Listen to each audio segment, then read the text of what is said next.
I'm visible and audible. Hello, very good morning to all.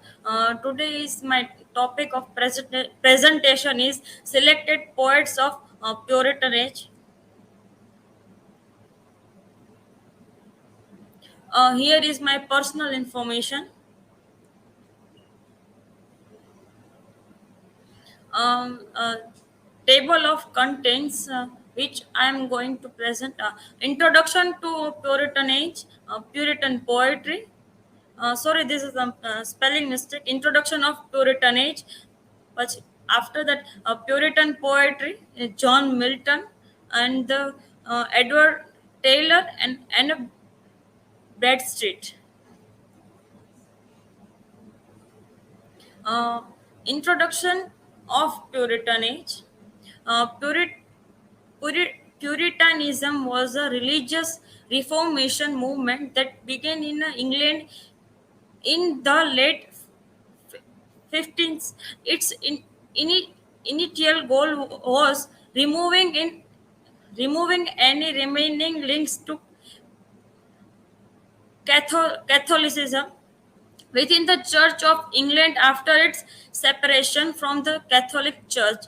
To do this, Puritans sought to change the structure and ceremonies of the Church.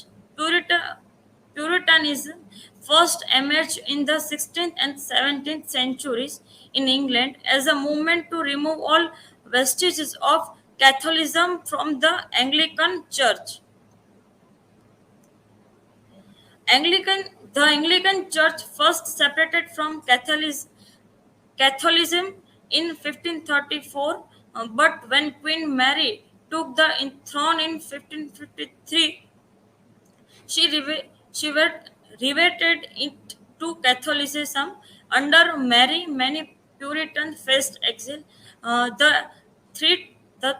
These threat and the increasing prevalence of Calvinism, which provided support for their viewpoint, further strengthened Puritan beliefs. In 1558, Queen Elizabeth took the throne and reestablished the separation from Catholicism, but not throughoutly enough for the Puritans. In this Puritan age, there is a group of member who was changed to this, who was take a change in England. The Puritan poetry in literature also, the Puritan age was one of confusing due to the breaking up of old ideals, medieval medieval standards of chivalry, the impossible loves and romances of which Spencer furnished the types, perished no less surely than the ideal of a national church, and in the absence of any fixed standard of literature criticism, there was nothing to prevent the exaggeration of the metaphysical poets who are the literary parallels to religious sects like the Anabap- Ana- Anabaptists. Poetry took new and startling forms in Donne and Herbert, and prose become as somber as Burton's Anatomy of Mel- Melancholy. The spiritual gloom which Spooner or later fastened upon all the writers of this age, and which is unjustly attributed to Puritan influence, is due to the breaking up of accepted standards in government and religion. No people from the Greek to those of our own day have suffered the loss of old idols without causing its writer to cry. It's about the glory has departed. Uh, uh, the some I took some poets of Puritan age. In this Puritan age, there are many poets and writers, but I took some of in this my presentation. The John Milton, who was born in 9 December 1608, and as a young man, Milton believed that God has determined his destiny to be an epic poet in the future. So, influenced by a religious conception, he had been thinking about composing the greatest epic poem in English. According to Bremer, nonconformity still had an influence on the nation's politics and culture. However, and the following decades saw some of the major Puritan contributes to literature. In We can see in Puritan Age, John Milton was a major poet, and Puritan Age also known as a uh, John of Age of John Milton. Some Milton's works, famous works. Milton wrote poetry and prose between 1632 and 1674, and is most famous for his epic poetry. Special collection and achieves holds a variety of Milton's major works, including Paradise Lost, Paradise Regained, La Allegro, and Il Pensero, Penseroso. Paradise Lost is one of the most recognized works in English literature. The second poet is Edward Taylor. He is also famous in a Puritan age. As a Puritan minister writing poetry, Edward Taylor relentlessly searched his interior self and explored external reality to discover the truth about God's creation, so that as a Puritan poet he could properly glorify God. In Taylor's term, he had only one subject to prove the art, and that the art the best, and show the properties to shine most bright. His quiet and his concentration on that one subject resulted in a medi- meditative poetry through which he discovered and expressed the religious and philosophical truths of the Puritan world. Even though his poetry glorifies God by making his property sign, it's explore an important second dimension as well, which gives it a significance beyond this the historical and religious.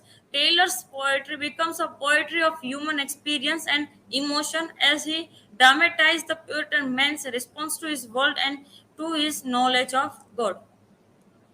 Famous works of Edward Taylor, The Ebb and Flow, uh, uh, Whose Wifery, I Am the Living Bread, the preface upon a spider catching a fly, upon wedlock and death of children. The third poet is Anna Bradstreet. Anna Bradstreet was the first woman to be recognized as an accomplished New World poet. Her volume of poetry, the 10th most lately sprung up in America, received considerable favorable attention when it was first published in London in 1650. Anna Bradstreet was a woman writer or a poet in a um, Puritan Age. 8 years after it appears, was listed by William London in his catalogue of the most vendible books in England, and George III is reported to have had the volume in his library. Bradstreet's work has endured, and she is still considered to be one of the most important early American poets. Bradstreet's earliest extant poem, Upon a Fit of Sickness Unknown, 1632, written in Newton when she was 19, outlined the traditional concern of the Puritan, the brevity of life, the certainty of death and the hope for salvation. Oh, bubble blast, how long canst last? That always art of breaking, no sooner blow, but dead and gone. Even as a word that speaking, oh, wishless I leave this grants me give. I doing good may be, then death's arrest I shall count best because it's thy decree. Here is my work citation. Uh, if anyone have a question, uh, you can ask.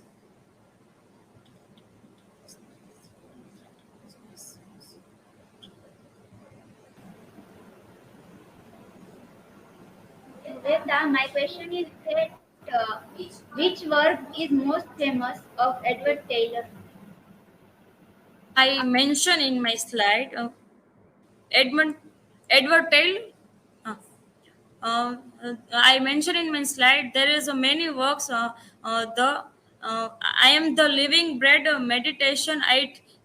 John is a famous work of the poet.